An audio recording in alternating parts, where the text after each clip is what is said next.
Hello students, I am Jitendra Kumar and today we are going to discuss exercise 7.2 in class 7 mathematics, and the topic is congruence of triangles. I have already opened the page of NCERT showing the exercise 7.2.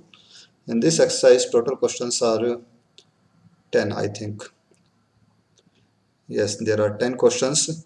In this video we will discuss all these questions. Okay, so without wasting time, let us start our today's topic. Yes. This is mathematics class 7, chapter 7, congruence of triangle, exercise 7.2. In previous videos, we have already discussed about the topic related to congruence of triangle as well as exercise 7.1. Okay. This exercise is actually based on the criteria of congruence of triangle, and there are total 5 criteria to show two triangles being congruent. Number one is SSS, which means side, side, side. It means when when all three sides of a triangle are equal to corresponding sides of another triangle, then the triangles are congruent. Similarly, the second criteria is SAS. Okay? It means when two sides of a triangle and the included angle is of one triangle is equal to the two sides and included angle of another triangle, then the triangles are again congruent. Okay. Similarly, the third criteria is angle side angle, ASA. When two angles and the included side of a triangle is equal to the corresponding two angles and included side of another triangle, then the triangles are congruent. And the number four criteria is angle angle side. When two angles of a triangle and a non-included side, non-common side is equal to the corresponding two angles and non-included side of another triangle, then the triangles are congruent in that case. Okay. अब देखो बेटा, इसमें ध्यान रखना कि तीनों sides equal है तो बिल्कुल सिंपल है, ये भी हो जाएगा ये भी हो जाएगा। यहाँ पे हमें ध्यान देना है कि दो एंगल्स हैं और एक नॉन कॉमन साइड है। ठीक है, ठीक।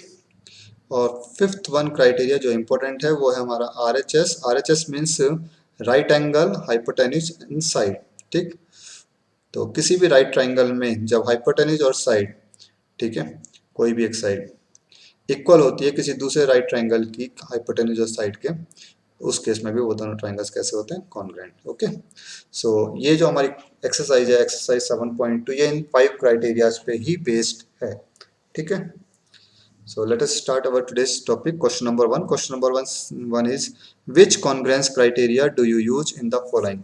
हमें यहाँ पे ये बताना है किस क्राइटेरिया का, किस कॉन्ग्रुएंस क्राइटेरिया का यूज किया गया है इन ट्राइंगल्स को कॉन्ग्रुएंट दिखाने के लिए। ओके, तो ध्यान से ऑब्जर्व करना है कि हमने किन किन चीजों का यूज किया है कॉन्ग्रुएंट शो करने के लिए। Given that a part is given that AC equal to DF, AC DF के इक्वल है। ओके, चलिए मेंशन कर देते हैं AC is equal to DF, AB equal to DE, okay, AB equal to DE, and BC equal to EF, BC equal है किसके, EF के। Then triangle ABC is congruent to triangle DEF, obviously triangle ABC triangle DEF के congruent है, बिल्कुल है, लेकिन किस property से है, देखो मैंने यहाँ पे साइड्स को इक्वल दिखाया है, therefore तो प्रॉपर्टी यूज हो रही है वो क्या है यहाँ पे, साइड साइड साइड, यानी कि ये ट्राइंगल्स किस प्रॉपर्टी से यूज है, side side side congruence property का यूज करके दोनों ट्राइंगल्स कॉन्ग्रुएंट है। So this is our required answer. I think clear हो गया होगा ये पार्ट सभी को, कैसे कैसे हमने किया है। ओके, ओके, सेकंड पार्ट की तरफ चलते हैं यहाँ पे अभी। Second part is given that ZX equal to PQ, wait a minute, yes, ZX equal to RP, ZX this side is equal to RP, RQ equal to ZY, RQ is equal to ZY, and angle PRQ, it means this angle is equal to XZY, it means this angle. Okay, so therefore triangle PQR is congruent to triangle XYZ by which property? Again these triangles are congruent by which property? We have saw that two sides of this triangle and one included angle, ठीक है, are correspondingly equal to the two sides and one angle of another triangle, then these triangles are congruent by using the property SAS, side angle side. Okay, by SAS congruence property triangle PQR is congruent to triangle XYZ. So this is our required answer. Now proceed to part number C. Part C is saying that angle MLN this angle is equal to F G H, F G H mention कर देते हैं यहाँ पे, angle N M L, N M L, okay, this angle is equal to G F H, G F H, this angle, and ml equal to fg, ml is equal to fg. Now by using which property these triangles are congruent? Therefore triangle LMN is congruent to triangle GFH by using the property angle side angle, two angles and one side means angle side angles congruence property. We use here angle side angle. हमने यहाँ पे किस property का use किया है? Angle side angle का use किया है इन ट्राइंगल्स को कॉन्ग्रुएंट शो करने के लिए। ओके, तो यहाँ पे किस प्रॉपर्टी का यूज हुआ? Angle side angle. Now proceed to next part, that is D part. EB equal to DB, EB equal to DB already mention है यहाँ पे। AE equal to BC, AE equal to BC, okay, and angle A equal to angle C, ठीक है। Therefore triangle ABE, ABE is congruent to triangle not ACD, ACD नहीं आएगा, AEB is congruent to CBD, यहाँ आएगा CBD, CBD, okay, CBD. Now ABE is congruent to triangle CBD. By which property? किस property का use कर रहे हैं यहाँ पे? देखो, एक राइट एंगल हमने दिखाया, एक हाइपोटेन्यूज और एक साइड। तो यहाँ पे जो प्रॉपर्टी यूज हुई है वो है RHS, right angle hypotenuse side. Okay, तो आई थिंक क्लियर हो गया होगा पार्ट नंबर डी भी। Now proceed to question number 2। Question number 2 क्या है यहाँ पे देख लेते हैं एक बार जल्दी से। You want to show that triangle ART is congruent to triangle PEN, okay. If we have to use SSS criteria, अगर हम यहाँ पे SSS criteria का यूज करते हैं, then you need to show, तो हमें क्या शो करना होगा? इनके corresponding sides को इक्वल दिखाना होगा। AR must be equal to PE, RT must be equal to EN and AT must be equal to PN, okay। तो AR किसके इक्वल होना चाहिए यहाँ पे? AR this side must be equal to PE, okay, PE के equal होगा। तो यहाँ पे आंसर क्या आएगा? मैं यहाँ पे नीचे आंसर लिख कर दिखा देता हूँ। AR must be equal to PE, यहाँ पे लिखा है मैंने, यहाँ पे AR must be equal to PE, RT must be equal to EN, RT EN के इक्वल होगा, एंड AT इक्वल होगा किसके? AT will equal to PN, okay. तो ये रहा इसका third part, AT equal to PN। So this is our required answer. Now second part पढ़ते हैं एक बार। सेकंड पार्ट क्या है इसमें? B part is, if it is given that is equal to dash N you are using SCS criteria, यहाँ पे angle है, angle T is equal to angle N and you are using and you are to use SCS criteria, then you need to show, अगर हमें SCS criteria का use करना है और हमारे पास एंगल T इक्वल है एंगल N के, angle T is equal to angle N, तो SCS क्राइटेरिया से PN यानी कि AT इक्वल होना चाहिए PN के and TR is equal to NE, okay. तो ये चीज इक्वल होनी चाहिए। यहाँ पे देख लेते हैं एक बार। If it is given that angle T is equal to angle N and you are to use SCS criteria, then you need to show that RT is equal to EN, RT EN के equal होगा and PN is equal to PN किसके equal होगा? AT के, okay. तो this is our required answer. Now proceed to next part, C part.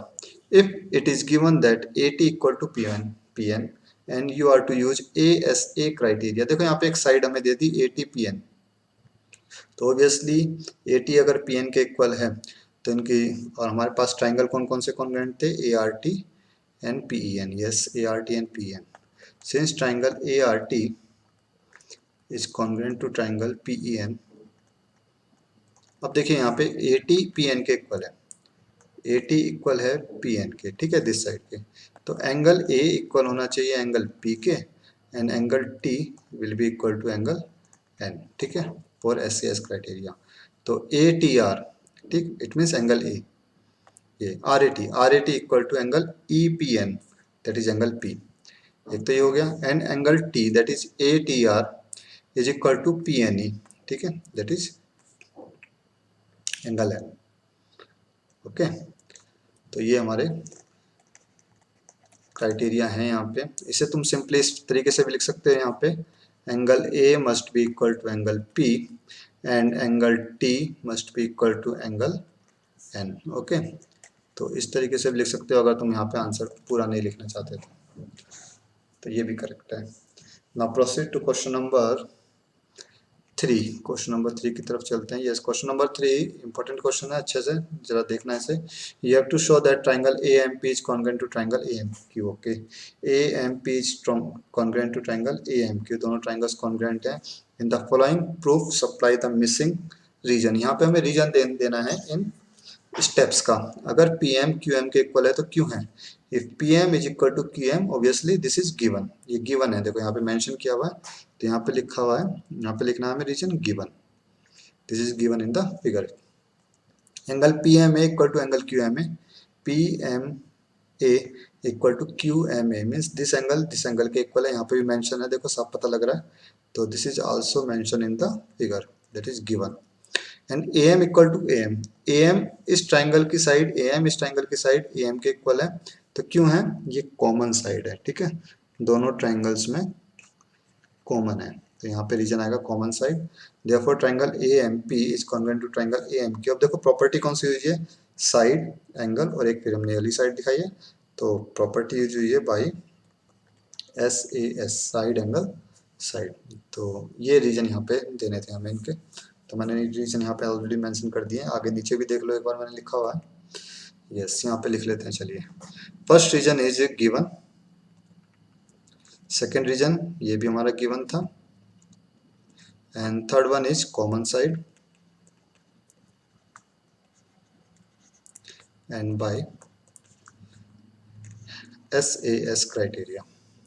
Now proceed to next part, that is question number 4. Question number 4 is in triangle ABC angle A equal to 30, angle B equal to 40, किसी triangle ABC में, okay, angle A हमारा 30 है, angle B 40 है, and angle C is equal to 110। Okay, चलिए आगे चलते हैं।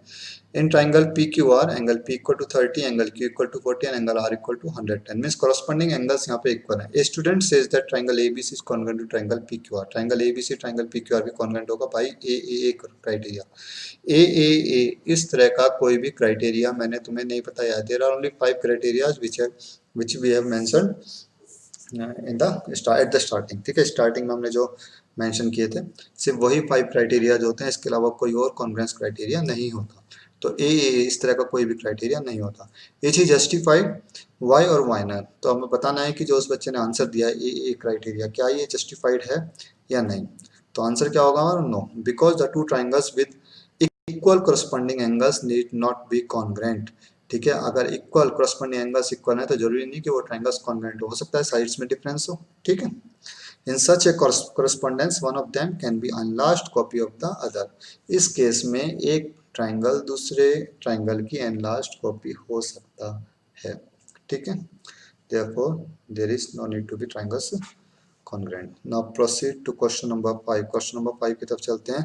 In the figure, to the two triangles are congruent. यहाँ पे दोनों triangles congruent हैं।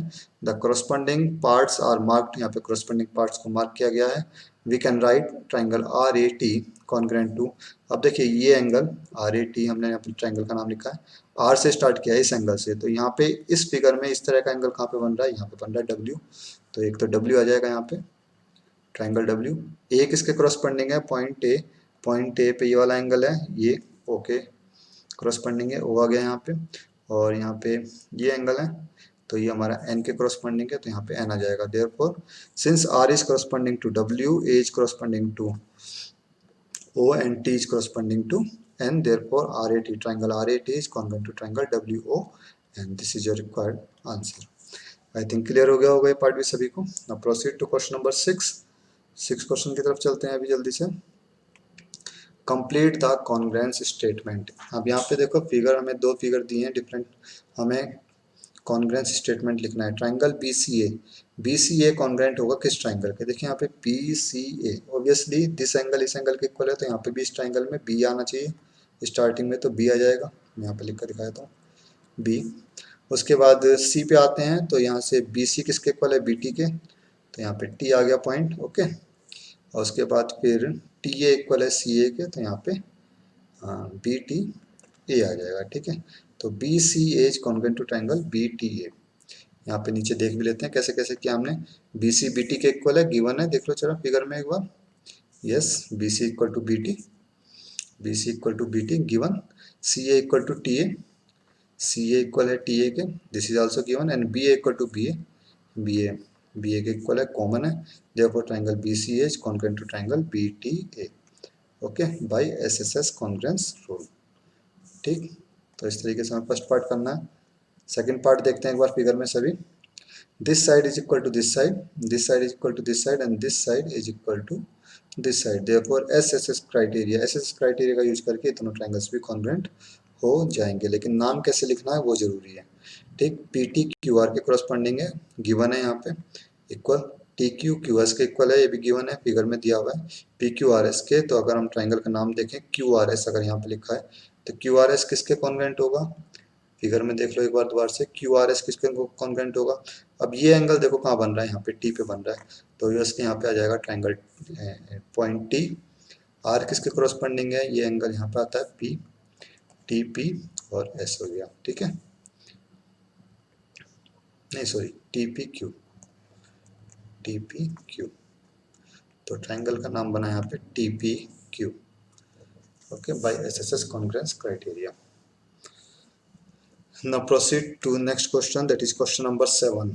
ठीक है, तो क्वेश्चन नंबर 7 हमारा प्रैक्टिकल का क्वेश्चन है एक तरीके का, फिर भी हम एक बार देख लेते हैं कैसे कैसे किया है मैंने। In a square sheet draw two triangles of equal areas, हमें क्या करना है, एक स्क्वायर शीट लेनी है और उस पर दो ट्राइंगल्स को ड्रॉ करना है, इस तरीके से ड्रॉ करना है कि उनका इक्वल एरिया हो। तो इक्वल एरिया सिर्फ एक ही केस में आ सकता है कि जब उनका बेस और परपेंडिकुलर सेम हो। दूसरी चीज, सच दैट, केस 1 यहाँ पे दिया है साथ में, इसके बाद देखो इक्वल एरिया तो होना चाहिए, पहली कंडीशन तो ये है। सेकंड कंडीशन कहता है triangles are congruent, triangles congruent भी होने चाहिए। अब ट्राइंगल्स कॉन्ग्रुएंट हैं तो एक बात ध्यान रखना कि जहाँ पे तुम कोई भी दो ट्राइंगल्स ले लो, उनकी कॉरस्पॉन्डिंग साइड्स भी इक्वल होनी चाहिए। ठीक है, किसी भी एक ट्राइंगल की साइड दूसरी साइड के इक्वल भी होनी चाहिए और उनका बेस और हाइट भी सेम होना चाहिए। अब देखिए जैसे मैंने यहाँ पे दो ट्राइंगल्स ड्रॉ किए हैं, इन पे मैंने बेस लिया है बी सी 1 2 3 4 यूनिट का दोनों में। ठीक है, यहाँ पे ई एफ है, बेस 1 2 3 4 यूनिट है।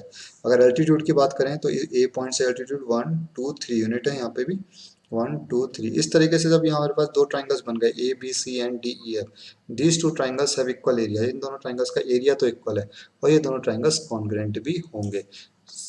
ए बी इक्वल होगा डी ई के, A C will equal to D F and B C is equal to E F, चाहे तो आप ऑब्जर्व कर सकते हो वैसे भी। अब जब हम देखते हैं तो what can you say about their perimeter, अब इनका पेरीमीटर के बारे में हमें ऑब्जर्वेशन बतानी है, पेरीमीटर कैसा होगा इनका। Obviously when the triangles are congruent, अगर ट्राइंगल्स कॉन्ग्रुएंट है in that case their perimeter will be equal, उनके पेरीमीटर भी इक्वल होते हैं। कॉन्ग्रुएंट ट्राइंगल्स का पेरीमीटर इक्वल होता है, हमेशा ध्यान रखना है। ठीक है, congruent triangles have equal perimeter। ठीक है, उनका पेरीमीटर इक्वल होता है। In the above figure triangle ABC and triangle DEF equal area, दोनों का एरिया इक्वल है। ट्राइंगल एबीसी कॉन्ग्रुएंट होगा ट्राइंगल डीईएफ के, and also perimeter of triangle ABC will equal to the triangle perimeter of triangle DEF. Okay, दोनों का perimeter भी equal होगा। अब सेकंड पार्ट पढ़ते हैं एक बार जब इस दोबारा से। Draw two triangles of equal area such that the triangles are not congruent. अब कह रहा है कि ट्राइंगल्स कॉन्ग्रुएंट नहीं होने चाहिए लेकिन उनका एरिया इक्वल होगा। ठीक है, यहाँ पे कॉन्ग्रुएंट भी थे और एरिया भी इक्वल था, एरिया इक्वल होना चाहिए और ट्राइंगल कॉन्ग्रुएंट होना चाहिए। ये तो फर्स्ट पार्ट था। सेकंड पार्ट में कहता है कि एरिया इक्वल है और ट्राइंगल्स आर नॉट कॉन्ग्रुएंट।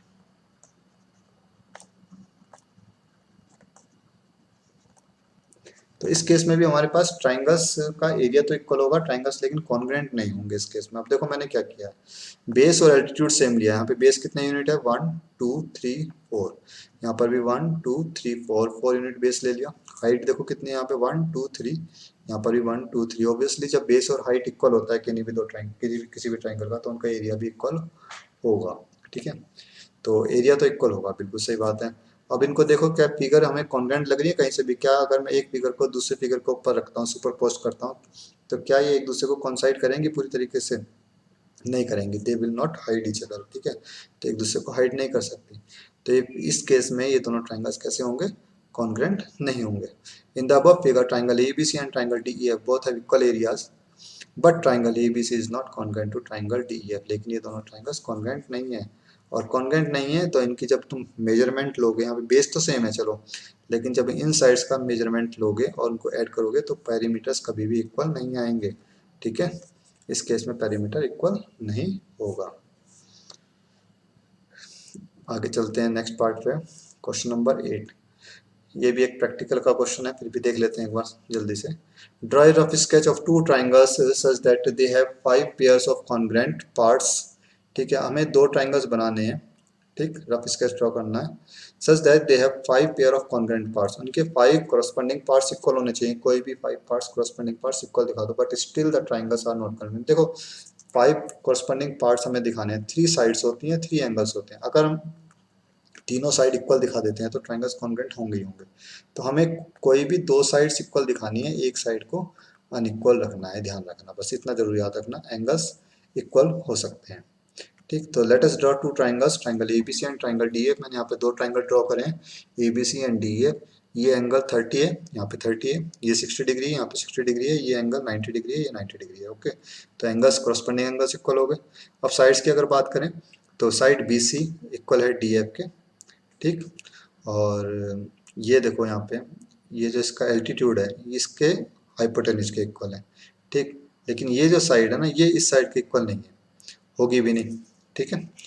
तो in the above figure all angles of two triangles are equal, इस केस में सभी एंगल्स इक्वल हैं ट्राइंगल्स के, but out of 3 sides, 3 sides में से ओनली 2 साइड्स आर इक्वल, सिर्फ 2 ही साइड्स इक्वल हैं, but still these are not congruent, लेकिन इसके बावजूद ये दोनों ट्राइंगल्स कॉन्ग्रेंट नहीं होंगे, ओके, ये कॉन्ग्रेंट नहीं है। Now proceed to question number 9, जल्दी से देख लेते हैं एक बार क्वेश्चन नंबर 9 को, इंपॉर्टेंट क्वेश्चन है, ठीक है। In triangle ABC and triangle PQR are to be congruent. If triangle ABC and triangle PQR are to be congruent, अगर हमें ट्राइंगल एबीसी और पीक्यूआर को कॉन्ग्रेंट दिखाना है, name one additional pair of corresponding part, तो तुम्हें एक additional pair बताना है कॉरस्पॉन्डिंग पार्ट का। What criteria did you use, और तुमने कौन सा क्राइटेरिया यूज किया है। अब देखो फिगर को ध्यान से ऑब्जर्व करते हैं, obviously this angle is equal to this angle given, and this angle is equal to this angle, ये एंगल इस एंगल के इक्वल है, दो एंगल्स इक्वल दिखा दिया। अब दो एंगल्स के साथ हमें एक साइड और दिखानी है, तभी हमारे पास ट्राइंगल्स कॉन्ग्रेंट हो सकते हैं।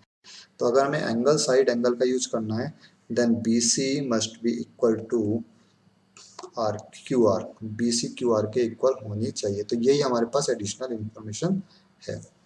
In triangle ABC and triangle PQR, angle ABC PQR के इक्वल है, दिया हुआ है ABC is equal to angle PQR 90 degree given, angle BCA angle PRQ के इक्वल है, एंगल BCA PRQ के इक्वल है, गिवन है ये भी।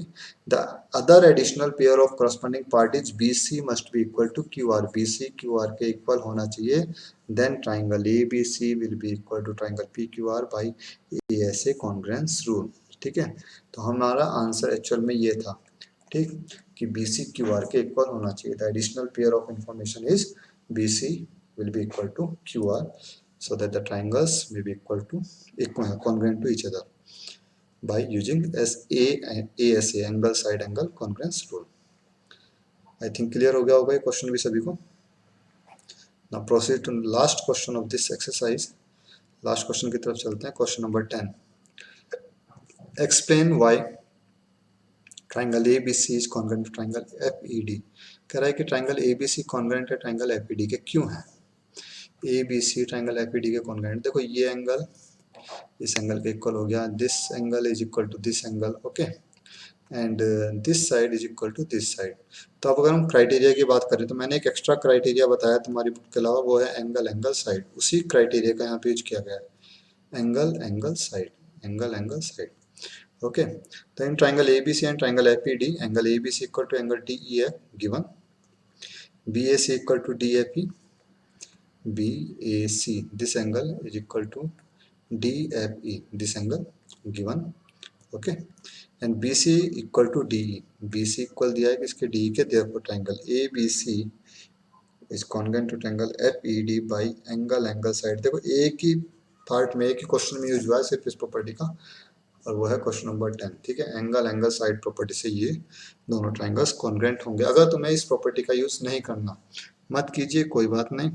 इस केस में आप इस एंगल को, यानी कि मैं बताया था एक बार, ये एंगल इस एंगल के इक्वल होगा। देखो two corresponding angles are equal, दो कॉरस्पॉन्डिंग एंगल्स तो इक्वल हैं, तो ऑब्वियसली जो थर्ड एंगल होगा दोनों ट्रायंगल्स का वो भी आपस में इक्वल होगा, ठीक है ना।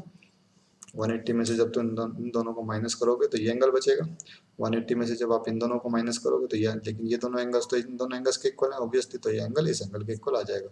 तो उससे थोड़ा बड़ा हो जाएगा, बेटर ये है कि आप एंगल प्रॉपर्टी का एंगल साइड प्रॉपर्टी का यूज करो, इजीली हो जाएगा। ओके, तो ये थी हमारी exercise 7.2। In case if you have any doubt regarding the exercise 7.2 you can ask me in WhatsApp group और Google classroom any time. Okay, तो आज के लिए इतना ही। नेक्स्ट वीडियो में हम डिस्कस करेंगे next chapter. Till then take care, bye bye, thank you.